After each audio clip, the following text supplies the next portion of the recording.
हाँ तो प्यारे बच्चों नमस्कार, कैसे हैं आप लोग और कैसी चल रही है आपकी पढ़ाई।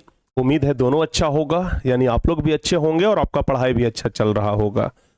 प्यारे बच्चे हम लोग फिजिक्स में दूसरा नंबर चैप्टर जिसका नाम है प्रकाश का अपवर्तन, हम अपने लिहाज से कहें तो ये बहुत ही प्यारा चैप्टर है और इस बहुत ही प्यारे चैप्टर को हम बहुत ही प्यारे प्यारे बच्चे को पढ़ा रहे हैं।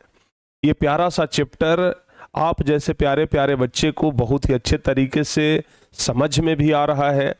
आप लोगों का जब हम कमेंट देखते हैं, जब आप लोग का कमेंट पढ़ते हैं तो लगता है कि हाँ भाई बच्चे इस चीज को समझ रहे हैं, और बच्चे जब चीजों को समझते हैं तो फिर हमारा मन ना दुगना खुश हो जाता है कि चलो बच्चों को कंसेप्ट समझ में आ रहा है।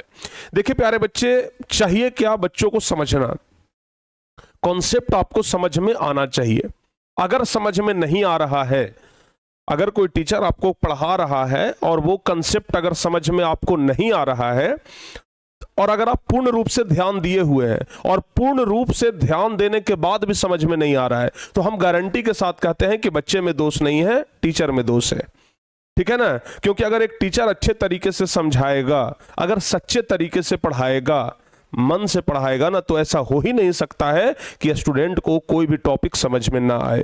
हार्ड से हार्ड टॉपिक टीचर के बदौलत हो जाता है और कोई हार्ड टॉपिक आसान भी टीचर के बदौलत ही हो जाता है। समझ गए ना।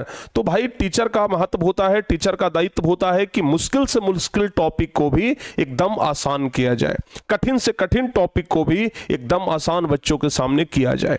ठीक है, चलिए फाइनली प्यारे बच्चे हम लोग आज चौथा क्लास करेंगे प्रकाश के अपवर्तन चैप्टर का। लेकिन उससे पहले आप लोग क्या करिए, क्लास को एक बार शेयर कर दीजिए। ठीक है ना, जितना ज्यादा हो सके आप लोग क्लास को शेयर करिए, क्योंकि आज का ये क्लास जबरदस्त ही नहीं बल्कि बहुत ही ज्यादा शानदार होगा। तो प्यारे बच्चे हम चाहते हैं कि आज कोई भी बच्चा शेयर ना करे, भाई ये बर्दाश्त नहीं होगा। इसलिए आज एक एक बच्चे, सभी हमारे प्यारे बच्चे क्लास को शेयर करेंगे। ठीक है ना, सभी बच्चे क्लास को शेयर करेंगे। अरे नमस्ते भाई, राधे राधे आप सभी मेरे साथियों को, मेरे सभी भाइयों एवं बहनों को, सभी को राधे राधे। चलिए जल्दी से आप लोग क्लास को शेयर कर दीजिए। सभी बच्चे ना जल्दी जल्दी से जुड़ जाइए, और कम से कम 2000 प्लस बच्चे तो जुड़ेंगे ही, क्योंकि हम जब से ये चैप्टर स्टार्ट किए हैं तब से हम देख रहे हैं 2000, 2100, 2200, 2300 बच्चे लाइव क्लास में जुड़ रहे हैं। तो ये हमारे लिए बहुत खुशी की बात है।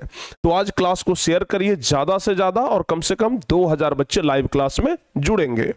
और ध्यान रखिएगा कि जो बच्चे टॉपर बैच में अभी तक अपना एडमिशन नहीं लिए हैं, वो सभी बच्चे टॉपर बैच में भी अपना एडमिशन ले लीजिएगा, ताकि आप लोगों को पूरा पढ़ाई एकदम अच्छे तरीके से होते रहे। ठीक है ना, सारा क्लास एप्लीकेशन पे चल रहा है, चाहे प्यारे बच्चे सोशल साइंस का हो, चाहे हिंदी ये मैथ का हो, चाहे अंग्रेजी का हो, टोटल क्लास चल रहा है बाबू सोशल ये एप्लीकेशन पे। ठीक है ना, तो आप लोगों को ये टॉपर बैच में पढ़ने का मौका मिलेगा। आगे बढ़ते हैं, आप लोग का टाइम टेबल भी आपको पता है बाबू। तो अब हम लोग जाते हैं सीधे चैप्टर पे। हम चैप्टर का शुभारंभ करें, इससे पहले कुछ क्वेश्चन पूछ करके हम शुभारंभ करते हैं। आप ही लोग बताइए, पहले आपसे हम क्वेश्चन पूछते हैं जो पिछला क्लास में हम पढ़ाए हैं, तो आपको अच्छा लगता है कि नहीं लगता है? भाई पिछला क्लास में हम क्या क्या पढ़ाए ये सब हम आपसे पूछते हैं, तो बताइए अच्छा लगता है ना जी? हमको भी अच्छा लगता है कि चलो हम पिछला क्लास में पढ़ाए थे और इस क्लास में बच्चों को सब याद है, तो भाई बहुत अच्छी बात है। और अगर यादें नहीं है तो तब तो फिर गड़बड़ बात हो जाएगा ना। तो जल्दी से प्यारे बच्चे आप लोग क्लास को शेयर करिए। ठीक है ना, क्लास को आप लोग शेयर करिए। तब तक कुछ सवाल हम आपसे पूछ लेते हैं, कुछ सवाल हम आपसे पूछ लेते हैं, आप लोग बताइएगा। कुछ सवाल पूछ लेते हैं, आप लोग बताइएगा। चलिए एकदम सिंपल सा सवाल पूछते हैं सबसे पहले, सिंपल सा सवाल पूछते हैं सबसे पहले। हवा का अपवर्तनांक बता दीजिए। ठीक है ना, हवा का अपवर्तनांक कितना होता है आपको ये बताना है सबसे पहले। बताइए हवा का अपवर्तनांक कितना होता है, और क्लास को शेयर करिए। जो बच्चे क्लास को लाइक नहीं किए हैं लाइक भी करिए, क्योंकि यहां पर 1000 से ज्यादा बच्चे जुड़ चुके हैं और लाइक अभी हुआ है 700। तो जो बच्चे बच गए हैं वो भी जल्दी जल्दी से क्लास को आप लोग लाइक कर दीजिए। तो हवा का अपवर्तनांक बताइए। सबसे कम हवा का ही अपवर्तनांक होता है, हम आपको बताए भी थे। सबसे कम अपवर्तनांक मेरे प्यारे बच्चों हवा का ही होता है। बताए थे ना, कितना होता है हवा का अपवर्तनांक? 1 होता है। ये बात हम आपको बताए थे ना। चलिए दूसरा क्वेश्चन आपसे हम पूछ लेते हैं, सबसे ज्यादा अपवर्तनांक किसका होता है? बताइए तो आप लोग, सबसे ज्यादा अपवर्तनांक किस चीज का होता है, आपको यह बताना है। बताइए सबसे ज्यादा अपवर्तनांक किस चीज का होता है? आप लोग थोड़ा जल्दी में बताइए जवाब, और जल्दी से क्लास को आप लोग ना ज्वाइन भी कर लीजिए। जो बच्चे नहीं जुड़े हैं आप लोग अपने व्हाट्सएप पर, टेलीग्राम पर, जो भी आपके दोस्त हैं सबके पास लिंक को शेयर करिए, और सबसे ज्यादा अपवर्तनांक किसका होता है ये आपको बताना है। बोलिए जल्दी से, अपवर्तनांक में सबसे ज्यादा अपवर्तनांक किसके पास होता है बाबू? फटाफट से जवाब दीजिए। हम चाहते हैं कि एक एक बच्चे आज पूरा सही जवाब देंगे, ठीक है ना? हीरा का, अरे वाह क्या बात है, भूलिएगा मत, ये तो एकदम सही जवाब है, हीरा का है। अच्छा, इसमें से कितने ऐसे बच्चे हैं जो हीरा को अपने हाथ में लेकर के देखे हैं? चाहे हीरा का अंगूठी देखे हो या हीरा का कोई भी आभूषण देखे हो, आभूषण ही मुख्य रूप से देखते होंगे। एकदम सही से बताइएगा कितने ऐसे बच्चे हैं? सोना चांदी तो सब देखे होंगे, सोना चांदी तो सब देखे होंगे, क्योंकि सबके घर में मम्मी हैं, आपकी दीदी होंगी, छोटी बहन होंगी, सब लोग सोने के आभूषण पहनते हैं, ठीक है ना? लेकिन हीरा का आभूषण बहुत कम लोग पहनते हैं, क्योंकि हीरा बहुत महंगा होता है, ठीक है ना? हीरा बहुत महंगा होता है। हम प्यारे बच्चे यहां पर एक बिंदु देते हैं, एक पॉइंट देते हैं छोटा सा। देखिए एक हम छोटा सा यहां पर पॉइंट दिए हैं, ठीक है ना? इतना छोटा सा एक पॉइंट दिए हैं, सिर्फ एक बिंदु दिए हैं। अगर इतना सोना लीजिएगा इस बिंदु के बराबर, इस बिंदु के जितना ही बिंदु है ना, अगर इतना चांदी लीजिएगा तब देखिएगा ध्यान से कितना अंतर होता है। अगर इतना चांदी लीजिएगा ना, तब हो सकता है कि आपको 400-500 रुपया लगे, ठीक है ना? कितना? 400-500। अगर इतना प्यारे बच्चे सोना लीजिएगा, अगर सोना लीजिएगा तो 2000 या 3000 लग जाएगा, 2000 या 3000 लग जाएगा। लेकिन इतना प्यारे बच्चे इस बिंदु के बराबर अगर आप हीरा लीजिएगा तो इसका ना आपको लाखों रुपया देना पड़ सकता है। कितना? लाखों रुपया देना पड़ सकता है, समझ गए? इतना महंगा होता है हीरा, ठीक है? हीरा का कोई दाम नहीं होता है जी, हीरा का कोई कीमत ही नहीं होता है। इतना ही छोटा हीरा हो सकता है कि 50,000 में भी मिल जाए, इतना ही छोटा हीरा हो सकता है कि 1.5 लाख में भी मिले। हीरा को जितना बढ़िया से तराशा जाता है उसका दाम उतना ही बढ़ता है, समझ गए ना? हीरा जितना बढ़िया से तराशा जाता है उसका दाम उतना ही बढ़ता है। आप लोग भी हीरा हैं, जितना बढ़िया से तराशा जाइएगा उतना ही आप लोग का वैल्यू बढ़ेगा। कहते हैं ना, है? हीरे पर जितनी धार लगे वो उतना खूब चमकता है, और जितना हीरा चमकता है उतना उसका दाम बढ़ता है, समझ गए ना? हाँ, तो हीरा का अपवर्तनांक होगा बाबू सबसे ज्यादा। कितना होता है? 2.42 होता है, याद रहेगा। हीरा का अपवर्तनांक सबसे ज्यादा होता है, कितना? 2.42 होता है। समझ में आया ना? ये सब हम आपको पिछली क्लास में बता दिए थे। चलिए एक सिंपल सा सवाल पूछ लेते हैं आपसे, एक सिंपल सा सवाल आपसे पूछ लेते हैं जो कि हम पिछली क्लास में बताए थे भी। देखते हैं कितने बच्चे बताते हैं, देखते हैं कितने बच्चे बता पाते हैं। तारपीन तेल का अपवर्तनांक बताइए तो। तारपीन तेल का अपवर्तनांक, तारपीन तेल का अपवर्तनांक बता दीजिए कितना होता है? बोलिए, तारपीन के तेल का अपवर्तनांक कितना होता है? कितने बच्चे बताएंगे? कितने बच्चे को पता है कि तारपीन तेल का अपवर्तनांक कितना होता है? तो जवाब क्या होगा बाबू? तारपीन तेल का अपवर्तनांक होता है 1.47। क्या होता है? 1.47 होता है, ठीक है ना? तारपीन तेल का अपवर्तनांक होता है। तो हम अपवर्तनांक तो आप लोगों को पिछले क्लास में सिखा ही दिए थे। अपवर्तनांक का फॉर्मूला क्या होता है? चलिए बता दीजिए फाइनली, अंतिम क्वेश्चन, एकदम अंतिम क्वेश्चन प्यारे बच्चे। अपवर्तनांक का फॉर्मूला, अपवर्तनांक का सूत्र बता दीजिए। अपवर्तनांक बराबर क्या होता है? आज मुख्य रूप से हम लोग पढ़ेंगे किसके किसके बारे में, ध्यान से देख लीजिए। आज हम लोग पढ़ेंगे प्रिज्म के बारे में, आज हम लोग पढ़ेंगे प्यारे बच्चों वर्ण विक्षेपण के बारे में, ठीक है ना? वर्ण विक्षेपण के बारे में पढ़ेंगे। आज हम लोग पढ़ेंगे वर्ण पट के बारे में या फिर स्पेक्ट्रम के बारे में, ठीक है ना? इन सब चीजों के बारे में आज हम लोग मुख्य रूप से पढ़ेंगे, चर्चा करेंगे, ठीक है? ठीक है ना? ध्यान रखिएगा। डाटा खत्म होने वाला है गुरुजी। अच्छा, तारपीन तेल का 1.47 अपवर्तनांक बताइए किसे कहते हैं? अपवर्तनांक का फॉर्मूला बताए थे ना, शून्य में प्रकाश की चाल और किसी माध्यम में प्रकाश की चाल के अनुपात को ही अपवर्तनांक कहते हैं। तो अपवर्तनांक क्या होता है? शून्य में प्रकाश की चाल, ये सब हम आपको बता दिए हैं, ठीक है ना। शून्य में प्रकाश की चाल, अपवर्तनांक बराबर क्या होता है? शून्य में प्रकाश की चाल बटा किसी माध्यम में प्रकाश की चाल, किसी माध्यम में प्रकाश की चाल, समझ गए? किसी माध्यम में प्रकाश की चाल को क्या कहते हैं?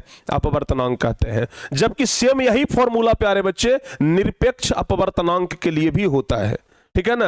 अपवर्तनांक के बाद आप लोगों को छोटा छोटा 2 टॉपिक पढ़ना है, कभी कभी परीक्षा में पूछता है, ज्यादा नहीं पूछता है। निरपेक्ष अपवर्तनांक और एक होता है आपेक्षिक अपवर्तनांक, समझ गए ना, जिसको कहते हैं निरपेक्ष अपवर्तनांक और सापेक्ष अपवर्तनांक, ठीक है। छोटा सा टॉपिक है, आपको हम बस बता देते हैं, ठीक है ना। हालांकि परीक्षा के लिए उतना इंपॉर्टेंट नहीं है, लेकिन फिर भी जानकारी के लिए तो आपको बताना पड़ेगा ना, तो जानकारी के लिए बस हम आपको बता देते हैं, ठीक है ना। जानकारी के लिए बस आपको हम बता देते हैं कि निरपेक्ष अपवर्तनांक क्या होता है। जरा ध्यान से देखिएगा, हम आपको बताए थे कि निर्वात में प्रकाश की चाल तथा किसी माध्यम में प्रकाश की चाल के अनुपात को अपवर्तनांक कहते हैं, या फिर शून्य में प्रकाश की चाल और किसी माध्यम में प्रकाश की चाल के अनुपात को अपवर्तनांक कहते हैं। लेकिन प्यारे बच्चे, अगर किसी माध्यम का अपवर्तनांक निर्वात के सापेक्ष निकालते हैं, आपको सापेक्ष बताए थे ना, कंपेयर, समझ गए। किसी माध्यम का अपवर्तनांक अगर हम निर्वात के सापेक्ष निकालते हैं तो उसे निरपेक्ष अपवर्तनांक कहते हैं। जैसे मान लिया जाए हमको प्यारे बच्चे अपवर्तनांक, तो अपवर्तनांक मान लिया जाए, ठीक है ना, अपवर्तनांक को मानना है हमको, कांच का निरपेक्ष अपवर्तनांक निकालना है, तो निर्वात के अपेक्ष कांच का अपवर्तनांक निकाल दीजिए, आपका क्लियर हो जाएगा। अगर कांच का निरपेक्ष अपवर्तनांक आपसे पूछ रहा है कि बताइए कांच का निरपेक्ष अपवर्तनांक कितना होगा, तो आप सीधे यहां पर लगा सकते हैं निर्वात में प्रकाश की चाल, निर्वात में प्रकाश की चाल बटा कांच में प्रकाश की चाल, ठीक है ना, कांच में प्रकाश की चाल, और जो रिजल्ट निकल करके आएगा वही कांच का निरपेक्ष अपवर्तनांक होगा। यानी आप क्या देख रहे हैं, कांच का निरपेक्ष अपवर्तनांक निकालने के लिए निर्वात के सापेक्ष निकालते हैं। किसके सापेक्ष? निर्वात के सापेक्ष। तो अगर आपसे कोई पूछे कि बताइए निरपेक्ष अपवर्तनांक क्या है, तो बोल दीजिएगा सीधे सीधे कि अगर किसी भी पदार्थ का अपवर्तनांक हम लोग निर्वात के सापेक्ष निकालते हैं तो उसको निरपेक्ष अपवर्तनांक कहते हैं। समझ गए ना, एकदम प्यारे बच्चे सिंपल है। किसी भी पदार्थ का अपवर्तनांक अगर निर्वात के सापेक्ष निकालते हैं तो उसको कहते हैं निरपेक्ष अपवर्तनांक, ये याद रहेगा आप लोगों को। और एक होता है प्यारे बच्चे ये आपेक्षिक अपवर्तनांक, जिसको सापेक्ष अपवर्तनांक भी बोलते हैं। तो ध्यान रखिएगा, 2 माध्यमों के निरपेक्ष अपवर्तनांक के अनुपात को सापेक्षिक अनुपात कहते हैं। जैसे मान लिया जाए कि कोई माध्यम 1 है और कोई माध्यम 2 है, समझिएगा, ज्यादा इंपॉर्टेंट टॉपिक नहीं है, लेकिन परीक्षा के लिहाज से बता देना पड़ता है। अगर दिमाग घूम गया परीक्षा में कॉपी सवाल छापने वाला का, हो सकता है कि पूछ दे, और जब पूछ देगा तो कहिएगा कि प्रिंस सर नहीं बताए थे, तो बताना पड़ेगा ना, समझ गए। चलिए देखिएगा जरा ध्यान से, क्लास को शेयर भी करते रहिएगा। कह रहा है कि 2 माध्यमों के निरपेक्ष अपवर्तनांक के अनुपात को आपेक्षिक अपवर्तनांक कहते हैं। 2 गो अपवर्तनांक है, 2 गो प्यारे बच्चे क्या है, माध्यम है। मान लेते हैं कि एक माध्यम है जिसको हम मानते हैं N1, दूसरा माध्यम है उसको मानते हैं N2। 2 माध्यम है N1 और N2। अब हमको क्या निकालना है, आपेक्षिक अपवर्तनांक निकालना है, यानी कि N2 का अपवर्तनांक N1 के सापेक्ष निकालना है, समझ गए ना। तो हम क्या लिखेंगे, अगर अपेक्षिक अपवर्तनांक निकालना हो तो n और पहले 2 और फिर प्यारे बच्चों 1 बराबर N2 बटा N1, ये हो गया आपका अपेक्षिक अपवर्तनांक। समझ गए ना, यही होता है अपेक्षिक अपवर्तनांक। समझ में आया कि नहीं आया? यही होता है प्यारे बच्चे अपेक्षिक अपवर्तनांक। बस सिंपल है, परीक्षा के दृष्टिकोण से ज्यादा हम इंपॉर्टेंट नहीं कह सकते हैं, लेकिन हाँ ठीक ठाक है, याद रखिएगा, ठीक है ना। चलिए अब देखिए प्यारे बच्चे, एक क्वेश्चन परीक्षा में बार बार पूछता है, ठीक है ना। एक क्वेश्चन अगर मान लिया जाए, क्वेश्चन आपसे परीक्षा में आ गया कि हीरा का अपवर्तनांक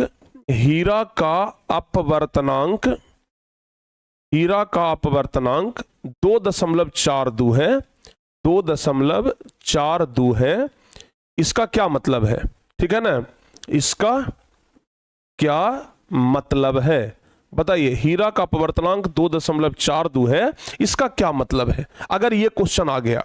सबसे पहली बात आप लोग एक ध्यान रखिएगा, जिसमें प्रकाश का चाल जितना ज्यादा होगा उसका अपवर्तनांक उतना ही कम होगा। ये बात आप लोग एकदम गांठ बांध करके याद कर लीजिए, ठीक है ना।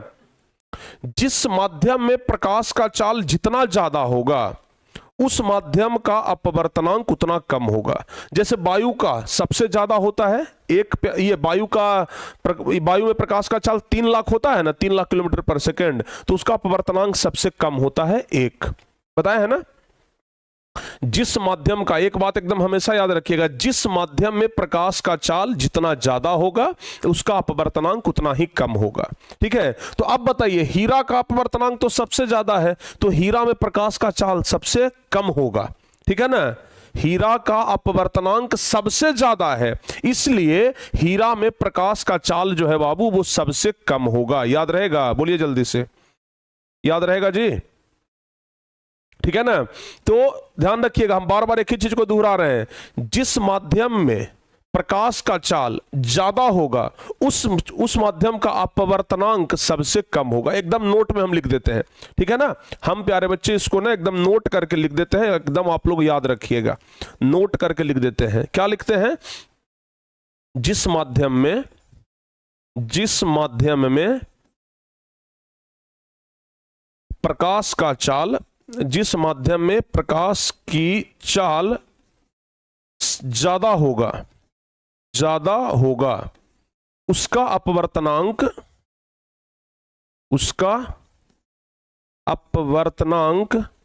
उतना ही कम होगा, उसका अपवर्तनांक उतना ही कम होगा।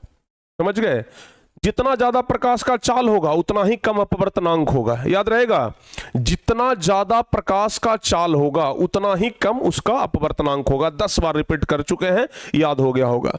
अब देखिए, कह रहा है कि हीरा का अपवर्तनांक 2.42 है, तो बहुत ज्यादा अपवर्तनांक है ना, सबसे ज्यादा अपवर्तनांक हीरा का ही होता है, तो हीरा का अपवर्तनांक 2.42 है। इसका क्या मतलब है? तो लिखेंगे, इसका जवाब कैसे लिखेंगे?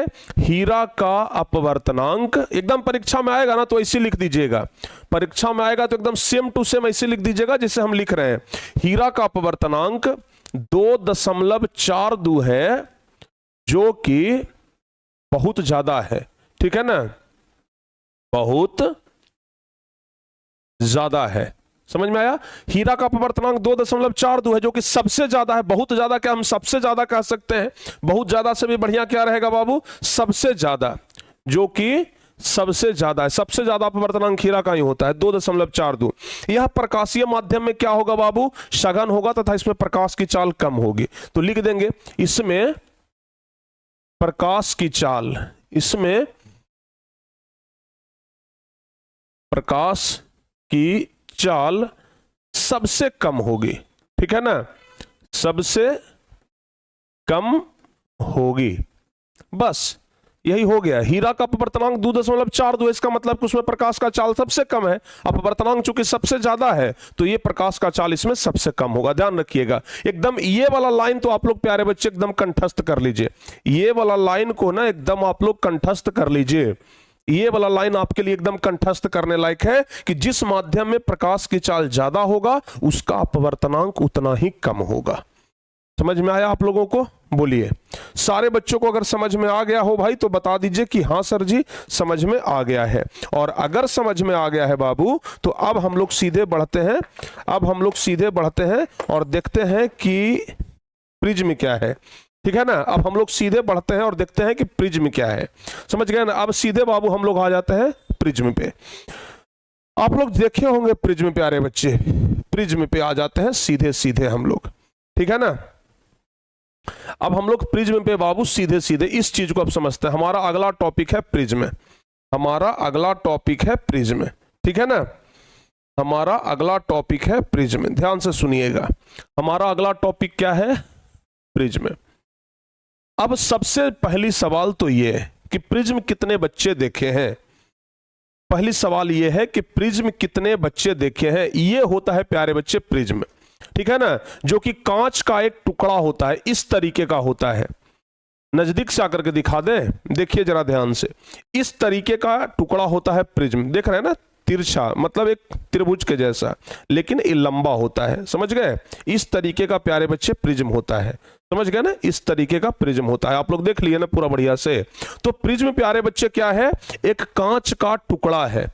अगर आपसे पूछा जाएगा कि प्रिज्म क्या है, तो आपको यही बताना है कि प्रिज्म कांच का एक टुकड़ा है। सबसे पहली बात, यह कांच का एक टुकड़ा है। देखिए प्रिज्म के बारे में कितना बढ़िया से हम लोग समझ जाते हैं, आप लोग को भी ना एकदम एकदम एकदम स्थिर से समझ में आ जाएगा।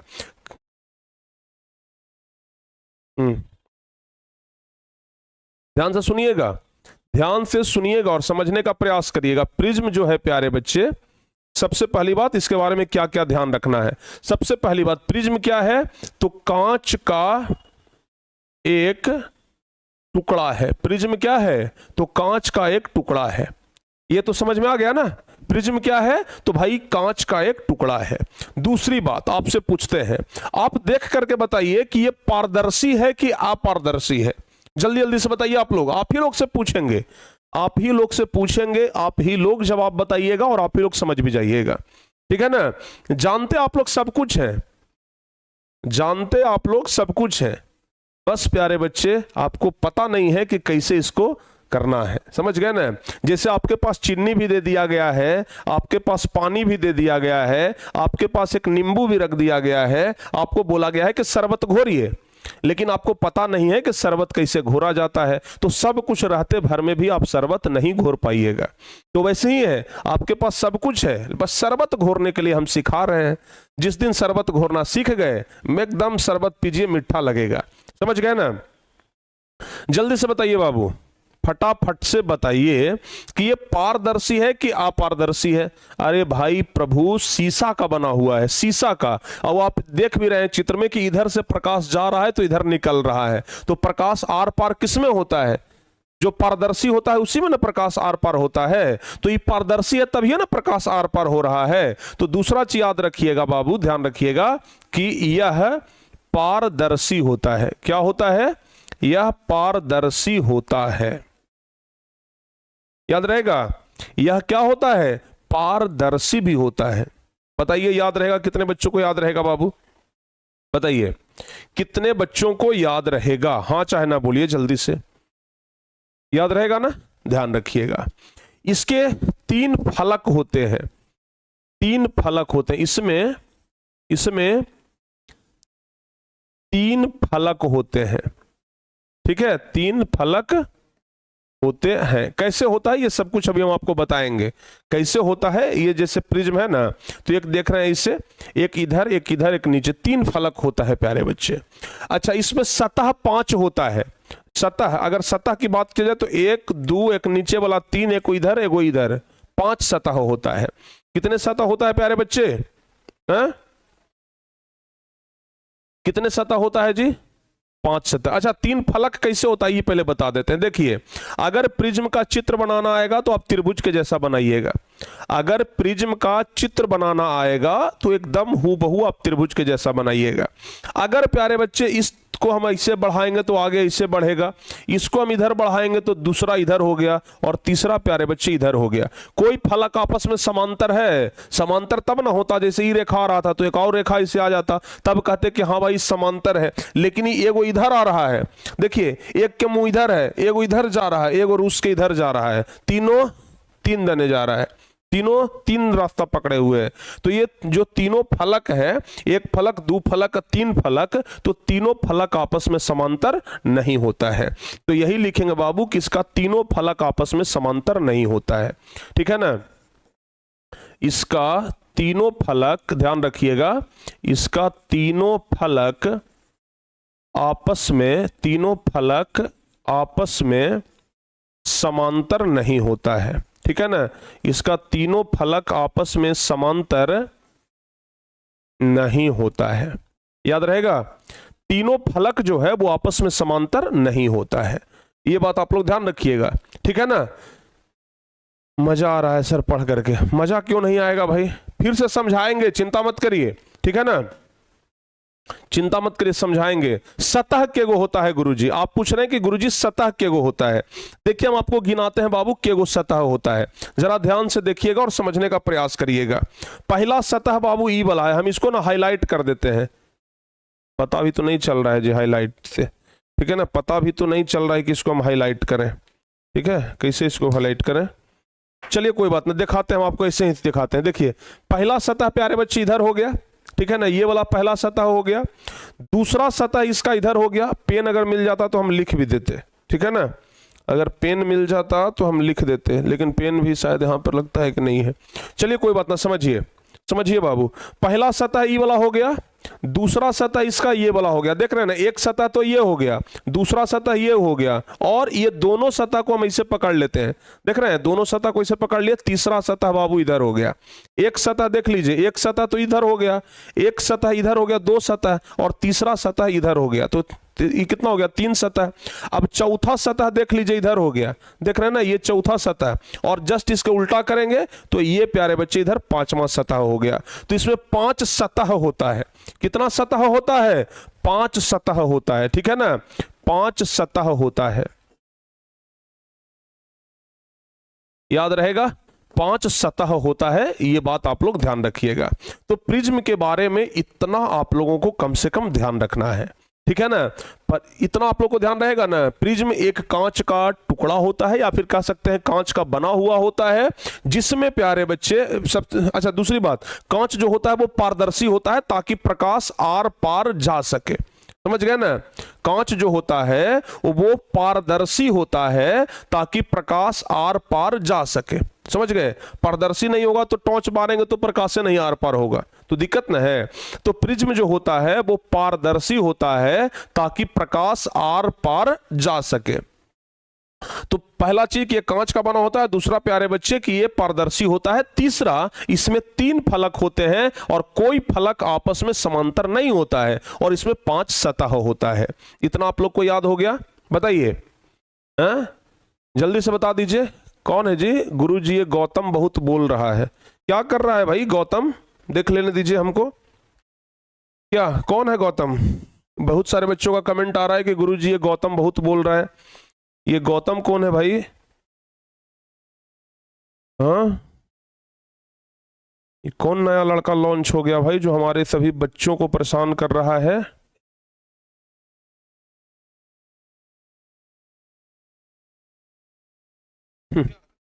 अच्छा, ये दलाल है बाबू, समझ गए ना। ये गौतम ना किसी दूसरे चैनल का दलाल है, समझ गए। इसको हम ब्लॉक कर दिए, ठीक है ना। ये लड़का ना किसी दूसरे चैनल से आया था और दलाली कर रहा था। कुछ लोग फ्री का दलाली करते हैं, समझ गए ना। कुछ लोग बच्चे ऐसे होते हैं ना जिनको पढ़ना काम नहीं होता है, कंपेयर करना काम होता है। सर ये सर वर्सेस ये सर, ठीक है ना। अरे भाई कंपेयर करने से क्या फायदा, दलाली करने से क्या फायदा है? दलाली अभी से करना सीख जाओगे तो जिंदगी भर दलाल ही बने रह जाओगे, ठीक है ना। दलाली मत करो बाबू, समझ गए ना। दलाली करना अभी से मत सीखो। दलाल का ना कोई रिस्पेक्ट नहीं होता है। एक फिल्म देख रहे थे जिसमें बोला कि ये दलाल है। दलाल मत बोलो भाई, एजेंट बोलो, एजेंट। तो दलाल खुद दलाल सुनने से भी कतराते हैं, समझ गए ना। उसको सोचता है कि जरा एजेंट बोलो तो बढ़िया लगेगा, समझ गए ना। तो यही बात है। हमारे बच्चों को समझ में आ गया? चलिए हाँ आगे बढ़ते हैं अब, ठीक है ना, आगे बढ़ते हैं, समझ गए ना। समझ गए। चलिए आगे बढ़ते हैं बाबू। तो अगर परीक्षा में आ जाए कि प्रिज्म के बारे में लिखिए, प्रिज्म का परिभाषा लिखिए, तो कैसे लिखेंगे? हम लोग प्रिज्म के बारे में पढ़ रहे थे ना, हम लोग बाबू प्रिज्म के बारे में पढ़ रहे थे। तो अगर परीक्षा में आ गया कि प्रिज्म किसे कहते हैं, तो आप क्या जवाब दीजिएगा? बोलिए। अगर परीक्षा में आ गया कि प्रिज्म किसे कहते हैं, तो प्रिज्म का परिभाषा आप क्या लिखिएगा? चलिए हम बताते हैं, ठीक है ना। क्वेश्चन परीक्षा में आता है कि प्रिज्म किसे कहते हैं, प्रिज्म किसे कहते हैं, प्रिज्म किसे कहते हैं। समझ में आ गया क्या हुआ? वो प्रश्न है कि प्रिज्म किसे कहते हैं, तो इसका परिभाषा कैसे लिखेंगे, ठीक है ना। परिभाषा कैसे लिखेंगे, ध्यान से देखिएगा। सारे बच्चों को समझ में आ गया? परिभाषा कैसे लिखेंगे आप ना ध्यान से देखिएगा। अच्छा हाँ, प्रिज्म में एक चीज और लिख सकते हैं, किसमें प्रिज्म में एक चीज और लिख सकते हैं कि इसमें 3 आयत और 2 त्रिभुज होते हैं। प्रिज्म में एक चीज और लिख सकते हैं कि इसमें 3 आयत, क्या होता है, 3 आयत और 2 त्रिभुज होता है, 2 त्रिभुज होता है, 3 आयत और 2 त्रिभुज होता है। समझ गए? अब कैसे होता है जरा देखिए ध्यान से। 3 आयत और 2 त्रिभुज, आयत कैसा होता है बाबू, देखिए तो ये आयत है कि नहीं है, ये आयत है ना, देख रहे हैं कि इसका चौड़ाई कम है और लंबाई ज्यादा है, तो ये क्या हो गया, आयत हो गया। एक आयत ये वाला हो गया, एक आयत ये वाला हो गया, और एक आयत प्यारे बच्चों ये वाला हो गया। ये 3 आयत, एक आयत, दूसरा आयत और ये तीसरा आयत। और देखिए ये त्रिभुज है कि नहीं है, देख रहे हैं ना, ये क्या है बाबू, त्रिभुज है। एक त्रिभुज इधर और दूसरा त्रिभुज जो है वो इधर है, तो इसमें 3 आयत और 2 त्रिभुज भी होता है। ठीक है, तो इतना ध्यान रखिएगा, इसमें 3 आयत और 2 त्रिभुज भी होता है। ठीक है ना, ठीक है, सभी बच्चों को समझ में आ गया बाबू?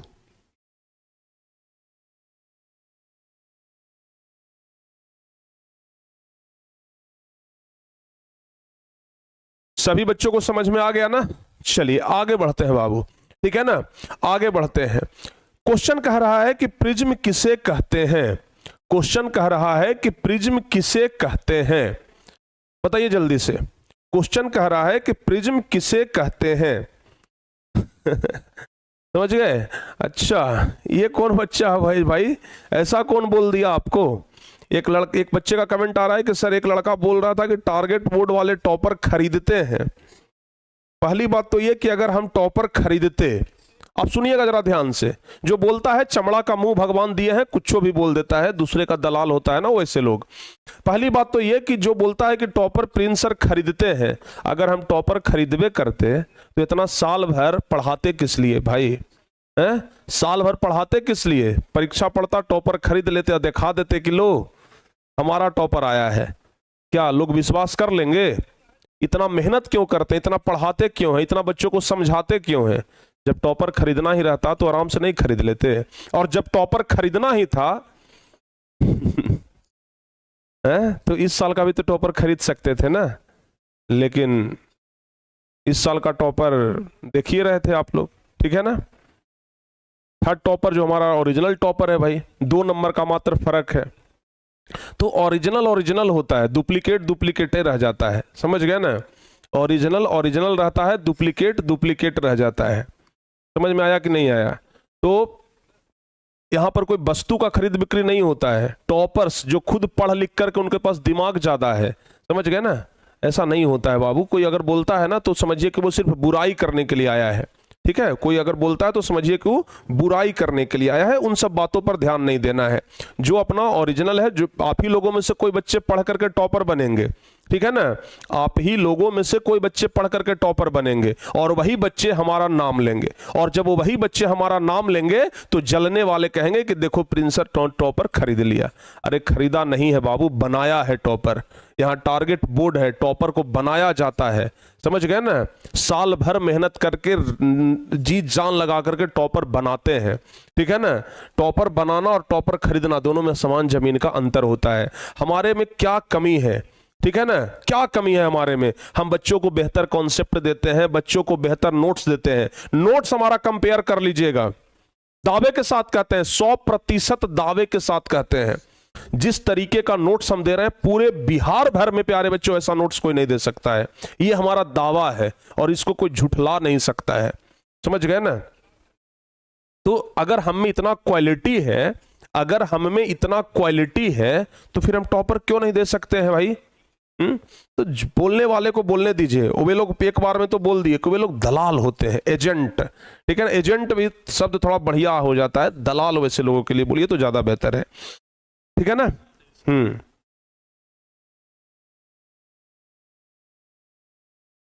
सारे बच्चों को समझ में आ गया बाबू? समझ गए ना। चलिए आगे बढ़ते हैं। अब आगे बढ़ते हैं, जरा ध्यान से देखिएगा। अगर क्वेश्चन आ गया कि प्रिज्म किसे कहते हैं तो इसका जवाब क्या होगा? अगर क्वेश्चन आ गया कि प्रिज्म किसे कहते हैं तो जवाब क्या लिखेंगे? लिखेंगे कि प्रिज्म कांच का बना एक ऐसा पारदर्शी माध्यम होता है। इस तरीके से लिखेंगे, ध्यान से देखिए। लिखेंगे कि प्रिज्म कांच का बना प्रिज्म, कांच का बना एक ऐसा, कांच का बना एक ऐसा पारदर्शी माध्यम होता है। प्रिज्म कांच का बना एक ऐसा पारदर्शी माध्यम होता है जो तीन फलकों से होता है, जो तीन फलक मतलब सतह भी हम लोग लगभग कह सकते हैं, समझ गए ना। तो क्या लिखेंगे, जो तीन फलकों से घिरा हुआ रहता है, जो तीन फलकों से घिरा रहता है और कोई फलक आपस में समांतर नहीं होता है। तीन फलकों से घिरा हुआ रहता है और कोई दो फलक भी आपस में समांतर क्या ना हो, उसी को प्रिज्म कहते हैं। और कोई दो फलक, याद रखिएगा, और कोई दो फलक, और कोई दो फलक आपस में, कोई दो फलक आपस में समांतर ना हो, आपस में समांतर ना हो तो उसे क्या कहते हैं, प्रिज्म कहते हैं। तो उसे प्रिज्म कहते हैं, उसे क्या कहते हैं, प्रिज्म कहते हैं। समझ में आया? हाँ, सारे बच्चे को समझ में आ गया भाई? जल्दी से बताइए। और आप लोग इधर उधर ध्यान मत दीजिए, जल्दी से बताइए। अच्छा, आप लोग बता सकते हैं कि ये प्रिज्म का क्या काम होता है? जल्दी से बताइए, जल्दी से बताइए बाबू। या फिर इसका एक दूसरा परिभाषा भी हम लोग ऐसे करके लिख सकते हैं, अगर ये ना समझ में आए ना। आप लोग तब तक बताइए प्रिज्म का काम क्या होता है, प्रिज्म से होता क्या है, आप लोग बताइए। या इसका एक दूसरा परिभाषा हम लोग ऐसे भी लिख सकते हैं कि कांच का बना एक ऐसा पारदर्शी माध्यम, कांच का बना एक ऐसा पारदर्शी माध्यम जो 5 सतहों से घिरा रहता है। क्या लिख सकते हैं? दूसरा परिभाषा लिखेंगे, दूसरा परिभाषा इसका लिख सकते हैं कि 5 सतहों से घिरा, लिखेंगे कांच का बना एक ऐसा पारदर्शी माध्यम, ऐसे लिखिए, कांच का बना एक ऐसा पारदर्शी माध्यम, कांच का बना एक ऐसा पारदर्शी माध्यम जो 5 सतहों से घिरा रहता है। ठीक है ना, जो 5 सतहों से घिरा रहता है। ठीक है ना, जो 5 सतहों से घिरा रहता है, घिरा इधर से होगा। ठीक है ना, जो 5 सतहों से घिरा रहता है उसे प्रिज्म कहते हैं। उसे क्या कहते हैं मेरे प्यारे बच्चों? प्रिज्म कहते हैं। आप बताइए, समझ में आ गया? वर्ण विक्षेपण करता है सर, है? सारे बच्चों को समझ में आ गया? क्या करता है बाबू? वर्ण विक्षेपण करता है। अच्छा, ज्योग्राफी का होमवर्क वाला नहीं मिला है क्या? क्या लिख रहे हैं, जरा रुक जाइए।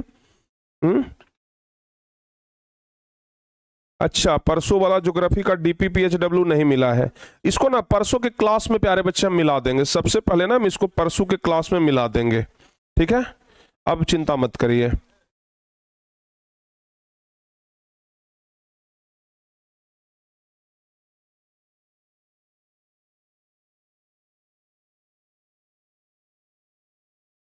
समझ गए ना? चिंता मत करिए, हम उसको कल मिलवा देंगे। चिंता मत करिए प्यारे बच्चे, उसको हम ना मिलवा देंगे, ठीक है? चलिए, सारे बच्चों को समझ में आ गया?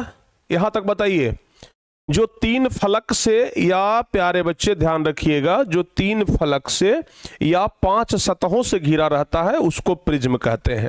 ठीक है ना? उसे क्या कहते हैं प्यारे बच्चे? प्रिज्म कहते हैं। ये बात ध्यान रखिएगा। अच्छा, जो प्रिज्म होता है उसका काम क्या होता है? प्रिज्म का काम अब हम लोग समझते हैं कि प्रिज्म से क्या काम होता है। जैसे देखिए, ये प्रिज्म है, हम ना एकदम बढ़िया प्रिज्म बनाते हैं। रुक जाइए, हम एकदम बढ़िया बेजोड़ प्रिज्म बनाते हैं।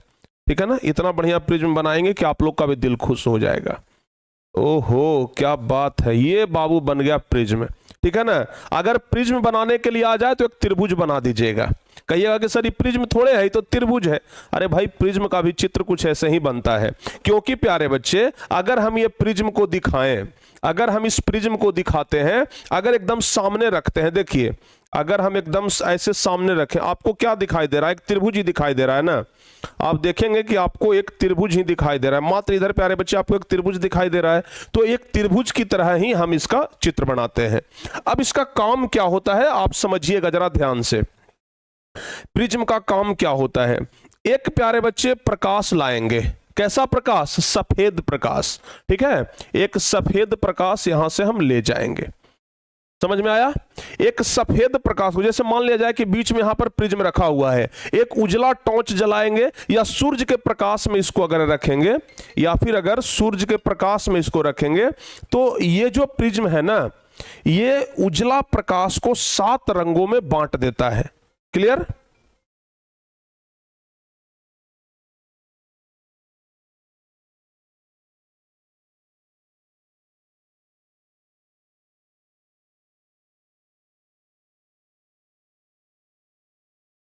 समझ में आया ना? ध्यान से सुनिएगा, ठीक है, ध्यान से सुनिएगा। इसका काम क्या होता है? मान लिया जाए कि एक सूर्य का प्रकाश आया, अगर सूर्य के प्रकाश के सामने, या फिर श्वेत प्रकाश, इसको हम क्या लिखते हैं बाबू? इसको हम लिखते हैं श्वेत प्रकाश।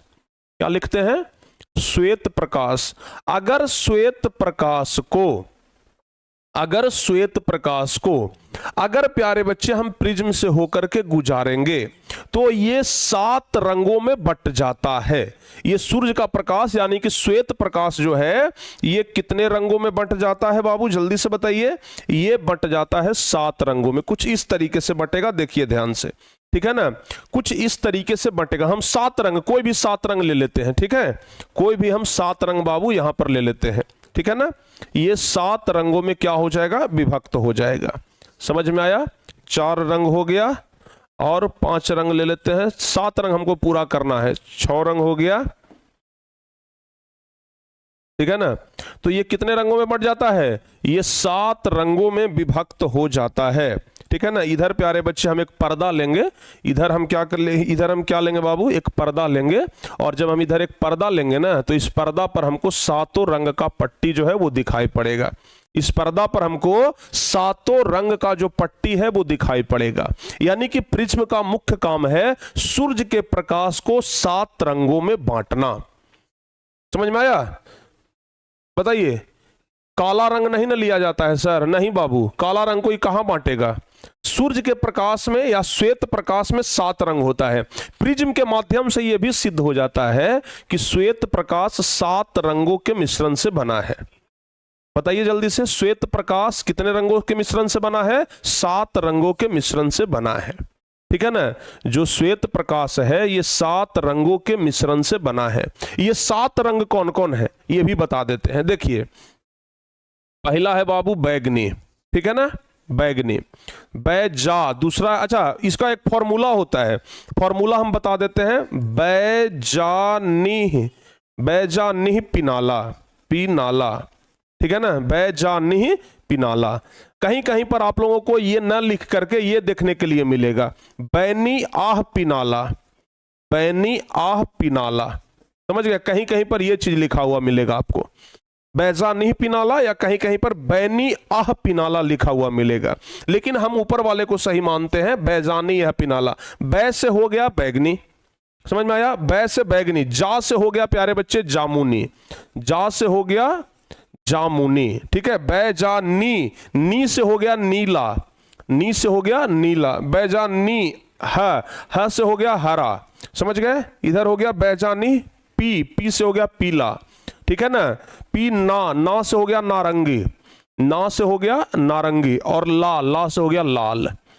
यानी कि सूर्य का प्रकाश जो है यही 7 रंगों का मिश्रण होता है, ठीक है ना। सफेद प्रकाश यही 7 रंगों का मिश्रण होता है। बोलिए, तो आप लोग जल्दी से कमेंट करके बताइए, सूर्य का प्रकाश कितने रंगों का मिश्रण होता है? जल्दी से कमेंट करके बताइए आप लोग।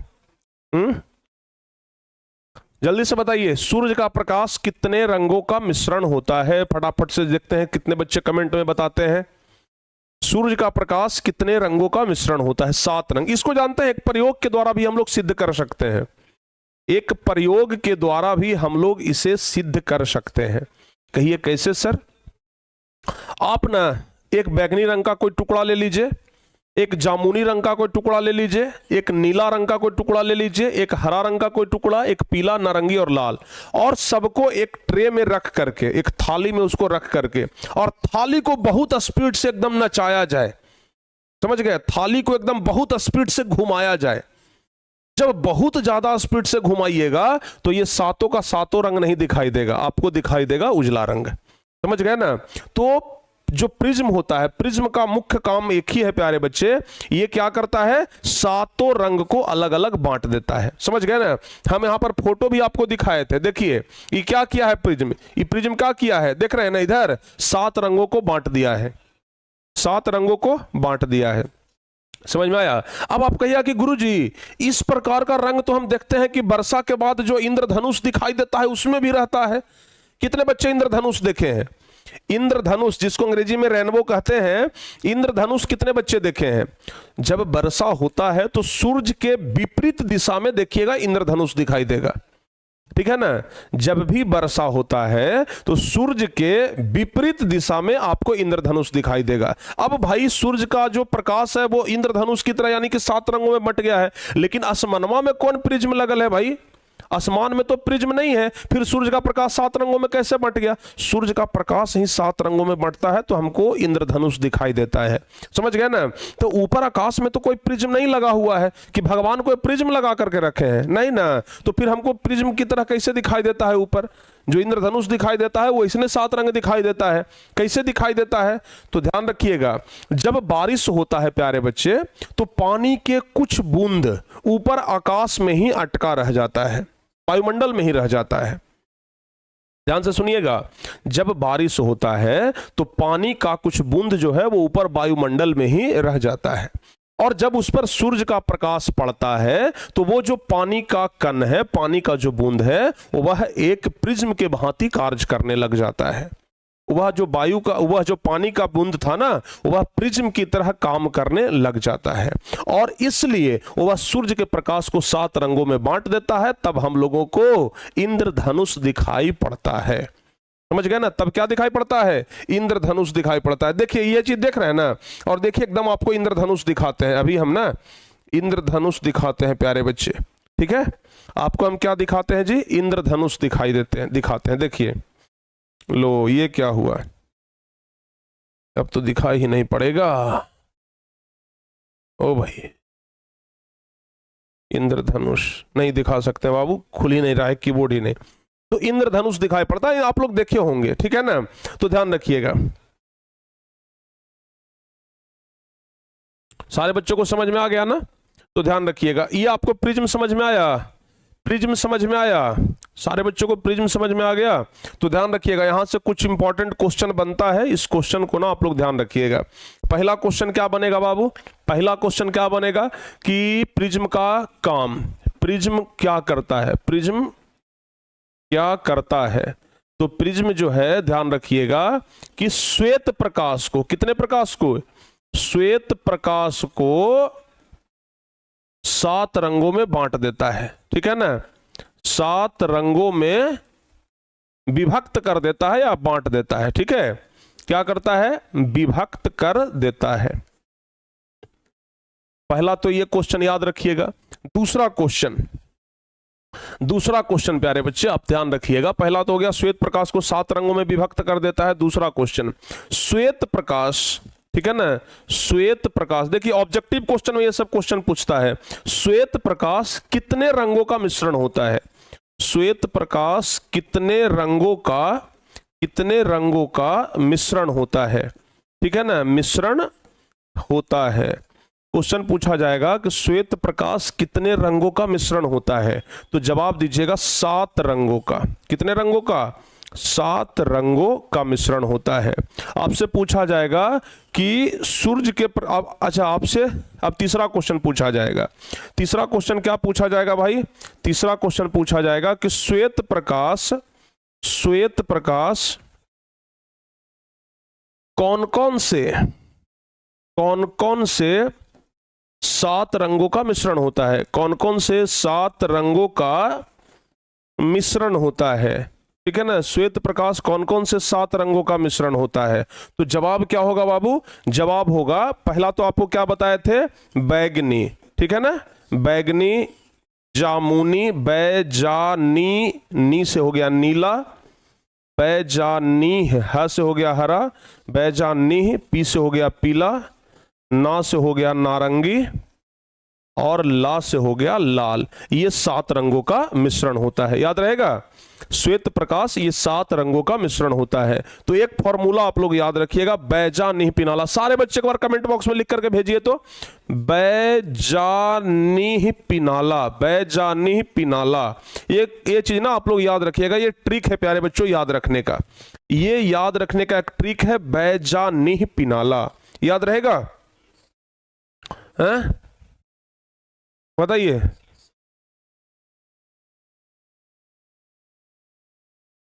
बैजानी पिनाला याद रहेगा ना, ये आप लोग ध्यान रखिएगा, सारे बच्चों को याद रह जाएगा। अब तो प्रिज्म से संबंधित कोई अगर डाउट है तो पूछ लीजिए। प्रिज्म से संबंधित अगर कोई भी डाउट है आपके मन में तो आप हमसे पूछिए। अगर प्रिज्म से संबंधित कोई भी डाउट है तो आप हमसे पूछ लीजिए। प्रिज्म से संबंधित प्यारे बच्चे अगर आपके मन में कोई भी डाउट है तो आप हमसे पूछ लीजिए, जल्दी से पूछिए। प्रिज्म से संबंधित कोई भी डाउट है? नहीं ना?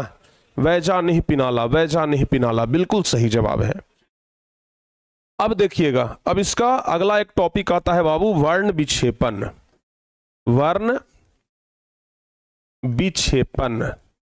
अब वर्ण विक्षेपण आप लोग को हम समझाते हैं, ठीक है ना। ध्यान से सुनिएगा, ये वर्ण विक्षेपण क्या होता है। वर्ण, सबसे पहला चीज आप याद रखिएगा, वर्ण मतलब क्या होता है। वर्ण मतलब होता है रंग। वर्ण मतलब क्या होता है? रंग होता है। समझ में आया? वर्ण मतलब होता है रंग, ठीक है ना। अब विक्षेपण मतलब होता है प्यारे बच्चे अलग अलग होना या अलग करना, ठीक है ना। विक्षेपण मतलब होता है अलग और वर्ण मतलब होता है रंग, यानी कि दोनों को अगर मिला दिए तो बन गया वर्ण विक्षेपण। यानी कि रंगों को अलग करना ही क्या कहलाता है? वर्ण विक्षेपण कहलाता है। कौन से रंगों को प्यारे बच्चे?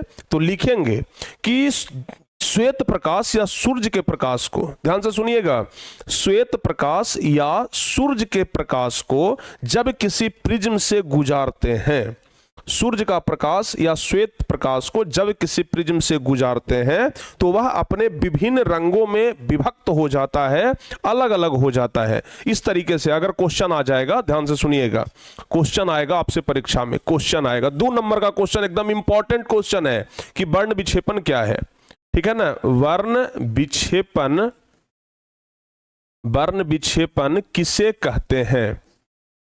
वर्ण विक्षेपण किसे कहते हैं?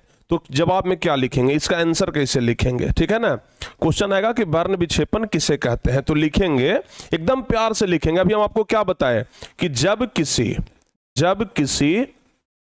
श्वेत प्रकाश को, जब किसी श्वेत प्रकाश को, जब किसी श्वेत प्रकाश को या सूर्य के प्रकाश को, या सूर्य के प्रकाश को, जब किसी श्वेत प्रकाश को या सूर्य के प्रकाश को, जब किसी श्वेत प्रकाश को या सूर्य के प्रकाश को किसी प्रिज्म से होकर, किसी प्रिज्म से होकर गुजारते हैं, किसी प्रिज्म से होकर, किसी प्रिज्म से होकर गुजारा जाता है, गुजारा जाता है, तो वह श्वेत प्रकाश, वह श्वेत प्रकाश अपने विभिन्न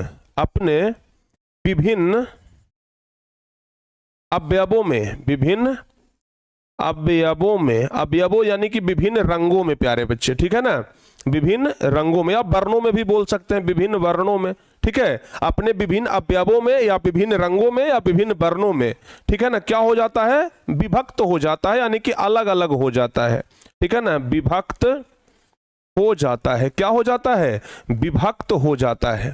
ध्यान से सुनिएगा, जब किसी श्वेत प्रकाश को या सूर्य के प्रकाश को किसी प्रिज्म से होकर के गुजारा जाता है तो वह श्वेत प्रकाश अपने विभिन्न अवयवों यानी कि विभिन्न रंगों में विभक्त हो जाता है। ठीक है ना, विभिन्न रंगों में अलग अलग विभक्त हो जाता है। तो विभक्त होने की इस प्रक्रिया को ही, ठीक है ना, विभक्त होने के इस प्रक्रिया को ही विभक्त होने के इस प्रक्रिया को ही क्या कहते हैं? वर्ण विक्षेपण कहते हैं। वर्ण विक्षेपण कहते हैं। बताइए, समझ में आ गया हो तो एक बार जल्दी से प्यारे बच्चे, अगर समझ में आ गया हो तो एक बार जल्दी से ना एकदम बना करके भेज दीजिए। जल्दी से प्यारे बच्चे, अगर आपको समझ में आ गया हो तो एक बार जल्दी से ना एकदम दिल बना करके भेज दीजिए कि हाँ गुरुजी हमें समझ में आ गया। हम क्या लिखे? हम कुछ नहीं लिखे अभी तक। कोई प्रिज्म है प्यारे बच्चे, किसी प्रिज्म से श्वेत प्रकाश या सूर्य के प्रकाश को गुजारने पर यह श्वेत प्रकाश या सूर्य का प्रकाश अपने विभिन्न रंगों में अलग अलग बट जाता है। विभिन्न रंग यानी कि 7 रंग, तो 7 रंगों में अलग अलग बट जाता है। तो अलग अलग इन रंगों के बटने की प्रक्रिया को ही क्या कहते हैं? वर्ण विक्षेपण कहते हैं। सारे बच्चों को समझ में आ गया? जल्दी से बताइए। अगर सभी बच्चों को समझ में आ गया हो तो जल्दी से कर दीजिए कि यस सर हमें समझ में आ गया है। अगर सभी बच्चों को समझ में आ गया है तो बता दीजिए कि हाँ गुरुजी समझ में आ गया है। ठीक है ना, प्रिज्म को हम आपको दिखाते हैं। देखिए बाबू, प्रिज्म ये है आपका, ठीक है ना, प्रिज्म आपका ये है। अब जरा गौर से देखिए, ये प्रिज्म है, श्वेत प्रकाश को हम यहां से गुजारे हैं। आप लोग देख रहे होंगे फोटो में, इधर से उजला प्रकाश जा रहा है, श्वेत प्रकाश जा रहा है। आप प्रिज्म से गुजरने के बाद इस 7 रंगों में अलग अलग बट गया है। और 7 रंगों में जो अलग अलग बटा है, आप ध्यान से देखिएगा, सबसे नीचे आपको बैंगनी कलर दिखाई दे रहा है। सबसे नीचे देखिएगा कि बैंगनी कलर है। सबसे नीचे क्या है बाबू? बैंगनी कलर है यहां पर। और सबसे ऊपर में देखिएगा, यहां पर आपको लाल कलर दिखाई दे रहा है। क्या दिखाई दे रहा है? लाल कलर आपको दिखाई दे रहा है। समझ में आया ना? सबसे नीचे बैंगनी और सबसे ऊपर में लाल कलर दिखाई दे रहा है। अब इसका भी कारण है कि आखिर सबसे नीचे बैंगनी कलर काहे रहता है, सबसे ऊपर लाले कलर काहे रहता है? इसका भी प्यारे बच्चों कारण है, जो कि आगे हम लोग चर्चा करेंगे। समझ गए ना? इसका भी कारण है जो कि हम आगे चर्चा करेंगे, इसके लिए आप लोग चिंता मत करिए। तो यहां तक पहले बताइए, समझ में आया? यहां तक आप लोगों को समझ में आया?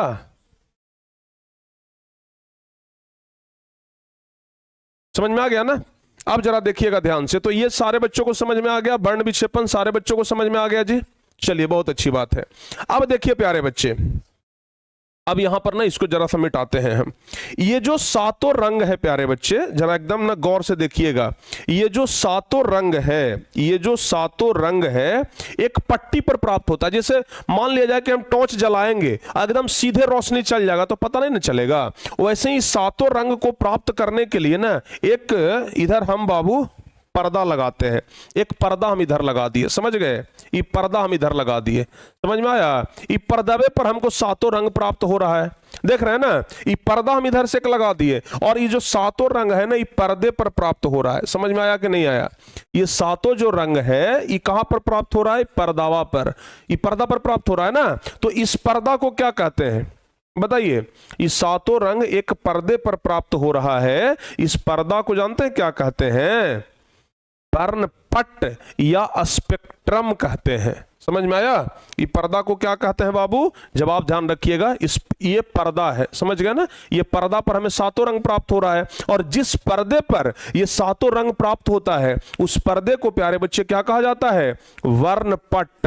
क्या कहते हैं? वर्णपट हिंदी में कहते हैं और अंग्रेजी में इसी को कहते हैं स्पेक्ट्रम। क्या कहते हैं? स्पेक्ट्रम। याद रहेगा? बताइए। तो प्रकाश के अपवर्तन में आप लोगों को प्रिज्म याद रखना है, और प्रिज्म में 7 रंग अलग अलग हो जाते हैं। यानी कि जो सूर्य का प्रकाश होता है, चूंकि सूर्य का प्रकाश भी उजले होता है ना, सफेद होता है ना, श्वेत होता है, तो सूर्य का प्रकाश 7 रंगों में विभक्त हो जाता है। तो ये सूर्य का प्रकाश जो 7 रंगों में विभक्त हो जाता है, तो विभक्त होने की इस प्रक्रिया को क्या कहते हैं? वर्ण विक्षेपण कहते हैं। और प्रिज्म के बाहर स्थित वैसा पर्दा, ध्यान रखिएगा, प्रिज्म के बाहर स्थित वैसा पर्दा जिस पर 7 रंग प्राप्त होता है उसे वर्णपट या स्पेक्ट्रम कहते हैं। समझ गए? कितना आसान परिभाषा एकदम हो जाएगा कि प्रिज्म के बाहर वैसा पर्दा, ध्यान से सुनिएगा, प्रिज्म के बाहर वैसा पर्दा जिस पर हमें 7 रंग एकदम स्पष्ट रूप से प्राप्त हो जाते हैं, उसे क्या कहते हैं? वर्णपट या स्पेक्ट्रम कहते हैं। समझ में आया? तो अगर आपसे क्वेश्चन पूछेगा, क्वेश्चन फिर यहां से एक बन गया, ये सब जितना भी क्वेश्चन बन रहा है सब 2-2 नंबर वाला क्वेश्चन बन रहा है। समझ गए ना? सब 2-2 नंबर वाला क्वेश्चन बन रहा है। ठीक है ना? सर जी आप हमारा डाउट नहीं पूछते हैं इसलिए हम आपसे थोड़ा गुस्सा हैं। अरे भाई कितना गुस्सा रहेंगे आप हमसे? कितना गुस्सा रहेंगे आप हमसे? राजीव, बउआ राजीव, कितना गुस्सा रहा बाबू? हमरा से गुस्सा हो गया है? कितना गुस्सा होगा हमरा से? ज्यादा गुस्सा ना होवे के चाहिए, समझ गया ना? अब इतना प्यार से तुम लोग के पढ़ाते हैं, बतावा तोहनी कितना प्यार से पढ़ावा ही हो, बउआ नियन सिखावा ही हो, और कर बाद भी तुम लोग ना सीखा है तो हम का करबी बाबू, बतावा? समझ गया ना? तो ये चलते ज्यादा गुस्सा ना होवे के चाहिए। ठीक है? गुस्सा स्वास्थ्य के लिए हानिकारक होता है, ये बात ना ध्यान रखिएगा। समझ गए? ज्यादा गुस्सा नहीं करना चाहिए, प्यार से सीखिए। और आपको हम एक एक चीज प्यारे बच्चे सिखाएंगे भी, बहुत प्यार से सिखाएंगे। ठीक है ना? ध्यान रखिएगा। तो देखिए अभी हम आपको क्या बता रहे थे? वर्णपट के बारे में ना। क्वेश्चन क्या आएगा? वर्णपट या स्पेक्ट्रम। वर्णपट या स्पेक्ट्रम क्या है? ठीक है ना? क्वेश्चन आएगा कि वर्णपट या स्पेक्ट्रम क्या है। कितना नंबर का आएगा? 2 नंबर का आएगा। ठीक है ना? कितना नंबर का आएगा? 2 नंबर का। इसका जवाब कैसे लिखेंगे? बड़ा आसान परिभाषा है। ठीक है ना? बड़ा आसान है जी। ठीक है ना? हम 5 मिनट 10 मिनट अंतिम में 5 मिनट का आज टाइम देंगे, आप लोग डाउट पूछ लीजिएगा। ठीक है ना? आज अंतिम में हम 5 मिनट का टाइम देंगे, बस ये लास्ट बता देते हैं, इसके बाद हम आपको डाउट का समय दे देंगे 5 मिनट। जो भी दिक्कत होगा आप पूछ लीजिएगा हमसे। समझ गए? जो भी दिक्कत होगा आप पूछ लीजिएगा। वर्णपट या स्पेक्ट्रम क्या है? क्वेश्चन यही है। हम क्या लिखे? अभी इसका परिभाषा क्या बोले थे कि प्रिज्म के बाहर स्थित वैसा पर्दा, ध्यान से सुनिएगा, क्या लिखेंगे? प्रिज्म के बाहर स्थित, प्रिज्म के बाहर स्थित वैसा पर्दा, प्रिज्म के बाहर स्थित वैसा पर्दा, ध्यान से सुनिएगा, प्रिज्म के बाहर स्थित वैसा पर्दा जिस पर 7 रंग हमें प्राप्त होते हैं। स्थित वैसा पर्दा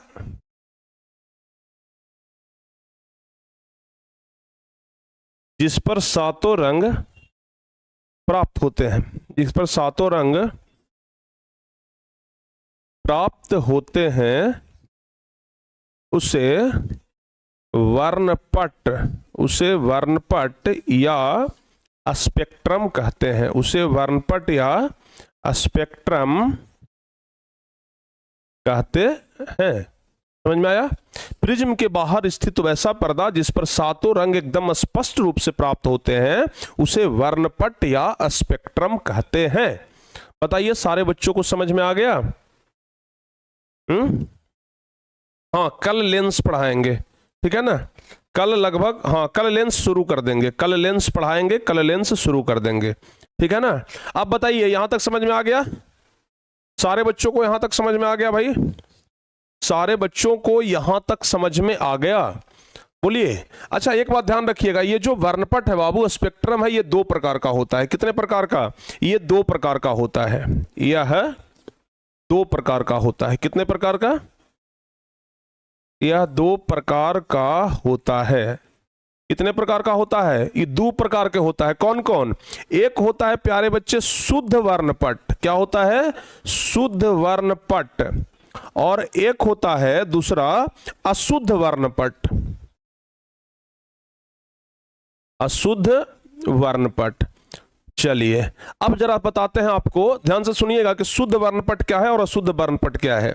जिस पर गंगा जल छिड़का हुआ है वो होता है शुद्ध वर्णपट, और जिस पर गंगा जल नहीं छीटा हुआ है, जिस पर भूतही नदी के पानी छीटा हुआ है, वो है अशुद्ध वर्णपट। समझ में आया? समझ में आया? जिस पर गंगा जल का छिड़काव किया हुआ है वो होता है शुद्ध वर्णपट, ठीक है। और जिस पर गंगा जल का छिड़काव नहीं है वो होता है, बाबू ध्यान रखिएगा, अशुद्ध वर्णपट। बोलिए समझ में आया आप लोगों को? अब नहीं ना गड़बड़ाइएगा। तो अगर पूछेगा कि शुद्ध वर्णपट क्या है, तो गंगा जल छिड़का हुआ पर्दा शुद्ध वर्णपट कहलाता है। सही रहेगा ना जी? हैं? गलत। देखिए सही क्या है जो हम आपको बताते हैं। देखिए प्यारे बच्चे, ये पर्दा जो प्राप्त हो रहा है, ये पर्दा एक ऐसा पर्दा होता है जिस पर सातों रंग हमें बढ़िया से दिखाई नहीं देता है। समझ गए ना? अब जैसे मान लिया जाए कि लाल रंग का हम पर्दा ले लेंगे तो लाल रंग उस पर दिखाई देगा, लाल रंग छिप जाएगा ना। अगर लाल रंग का पर्दा ले लेंगे तो लाल रंग तो उसमें छिप जाएगा, अगर बैगनी रंग का पर्दा ले लेंगे तो बैगनी रंग उसमें छिप जाएगा। तो हमें सातों रंग से हट करके कोई दूसरा पर्दा लेना होता है ताकि उस पर सातों रंग दिखाई पड़े। जैसे ही मान लिया जाए कि उजला कलर है, उजला पर उजले से लिखेंगे तो उजला छिप जाएगा ना।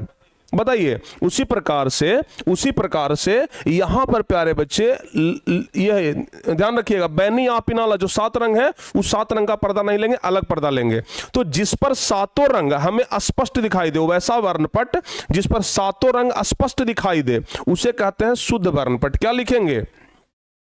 लिखेंगे वैसा वर्णपट, वैसा वर्णपट जिस पर सातों रंग, वैसा वर्णपट जिस पर सातों रंग एकदम स्पष्ट दिखाई दे, एकदम स्पष्ट दिखाई दे, ठीक है ना, एकदम स्पष्ट दिखाई दे, उसे शुद्ध वर्णपट कहते हैं। क्या कहते हैं? उसे शुद्ध वर्णपट कहते हैं, ठीक है। उसे क्या कहते हैं बाबू? शुद्ध वर्णपट कहते हैं, ठीक है ना। अच्छा, कल आप लोग का टेस्ट है, याद रखिएगा, कल 7 बजे शाम में आप लोगों का एकदम महा टेस्ट हम लेने जा रहे हैं सभी विषयों का यूट्यूब पर, ठीक है ना। वीडियो के माध्यम से 2-2.5 घंटा का एकदम टेस्ट लेंगे, एकदम कड़कड़ा देंगे प्यारे बच्चे, ठीक है। कल जरा एकदम तैयार रहिएगा, ठीक है ना। तो वैसा वर्णपट जिस पर सातों रंग एकदम स्पष्ट दिखाई दे उसे शुद्ध वर्णपट कहते हैं। और इसका क्या लिखेंगे? इसका लिखेंगे कि वैसा वर्णपट,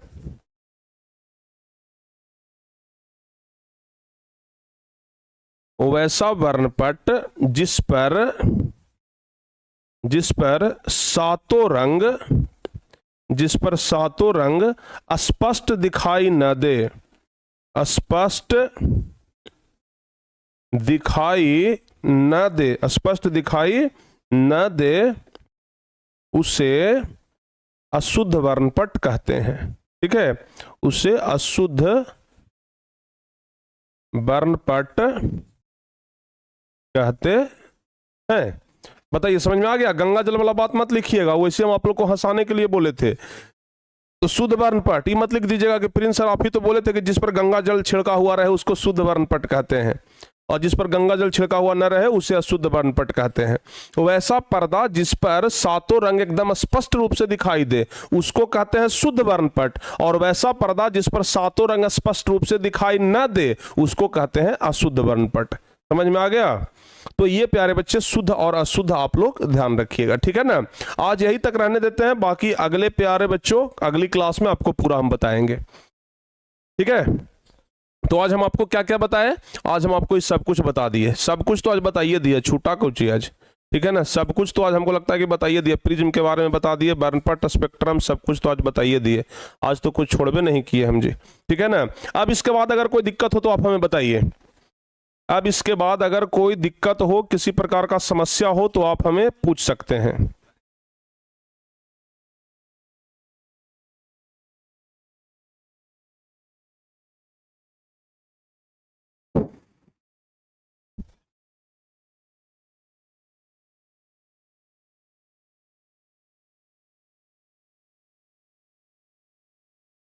सारे बच्चों को समझ में आ गया भाई? जल्दी से बोलिए।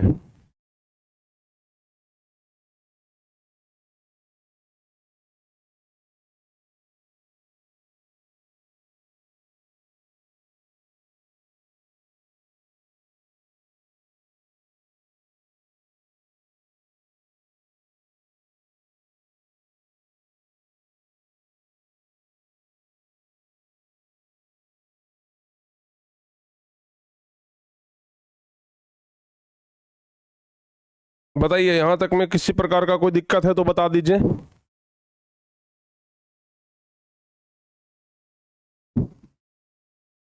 प्रिज्म का अपवर्तनांक कितना होता है? अरे कांच का अपवर्तनांक नहीं बताए हैं हम।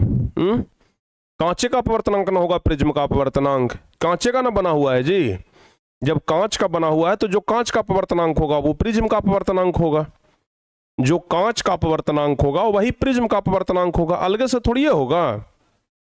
ठीक है, विचलन कोण अगली क्लास में बताएंगे, विचलन कोण आपको हम अगली क्लास में बताएंगे, ठीक है ना। हाँ, विचलन कोण अगली क्लास में बताएंगे, ठीक है।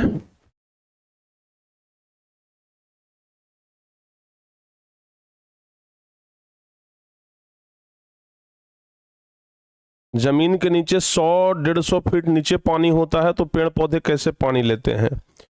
150-200 फीट नीचे लेयर होता है बाबू, बाकी मिट्टी में तो नमी होता है ना, मिट्टी में नमी होता है ना, तो पेड़ पौधे नमी को सोखते हैं, पानी थोड़ी है पीता है, क्योंकि गिलास में लेकर के पानी पीता है, वो नमी को बस सोखता है, समझ गए, ध्यान रखिएगा। तो ये प्यारे बच्चे आप लोग यहां तक ना ध्यान रखिएगा, ठीक है। हाँ, अच्छा दूसरी बात, अगर आपको किसी प्रकार का कोई डाउट अगर रह जाए तो कमेंट में नीचे कमेंट कर दीजिएगा, हम डेली कमेंट पढ़ते हैं आप लोगों का, आप बातों को समझते नहीं हैं, हम आप लोगों का कमेंट जो है वो डेली पढ़ते हैं प्यारे बच्चे, ठीक है ना। डेली कमेंट पढ़ते हैं तो भाई जैसे देखिए आप लोग का कमेंट इतना प्यारा प्यारा आता है कि हम उस कमेंट को डेली पढ़ते हैं, ठीक है ना। अब आपको एक चीज हम दिखाते हैं, आपको ना हम एक चीज दिखाते हैं तब आपको पता चलेगा, ठीक है। जैसे देखिए ये टारगेट बोर्ड चैनल खोल लिए, ये लाइव क्लास में गए, ठीक है। अब देखिए ये तो आज वाला क्लास है जो अभी लाइव चल रहा है, और ये पिछला दिन वाला क्लास है, समझ गए ना। ये प्यारे बच्चे पिछला दिन वाला क्लास है, ये जो पिछला दिन हम क्लास लिए थे वो वाला है। अब इसको ना हम क्या करते हैं जरा देखिए ध्यान से, इसमें नीचे आते हैं, हम नीचे आते हैं तो प्यारे बच्चे, ठीक है, देखिए कितना बच्चों का कितना प्यारा प्यारा कमेंट है। अब देखिए आपको थोड़ा बड़ा करके दिखाते हैं, और आप लोग का यही सब कमेंट पढ़ते हैं तो हमको एनर्जी भी जरा मिल जाता है।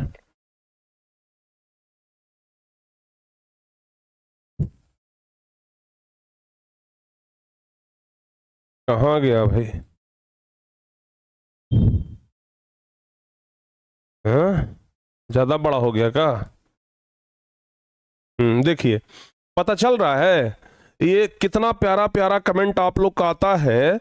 राकेश कुमार हैं जो लिख रहे हैं कि आने वाले समय में भारत का सबसे बड़ा एजुकेशन चैनल बनेगा हमारा target board, I love target board. देखिए कितना प्यारा प्यारा कमेंट किए हैं। ये देखिए लिख रहे हैं कि बहुत अच्छा लगता है सर, आप ऐसे ही पढ़ाते रहिए।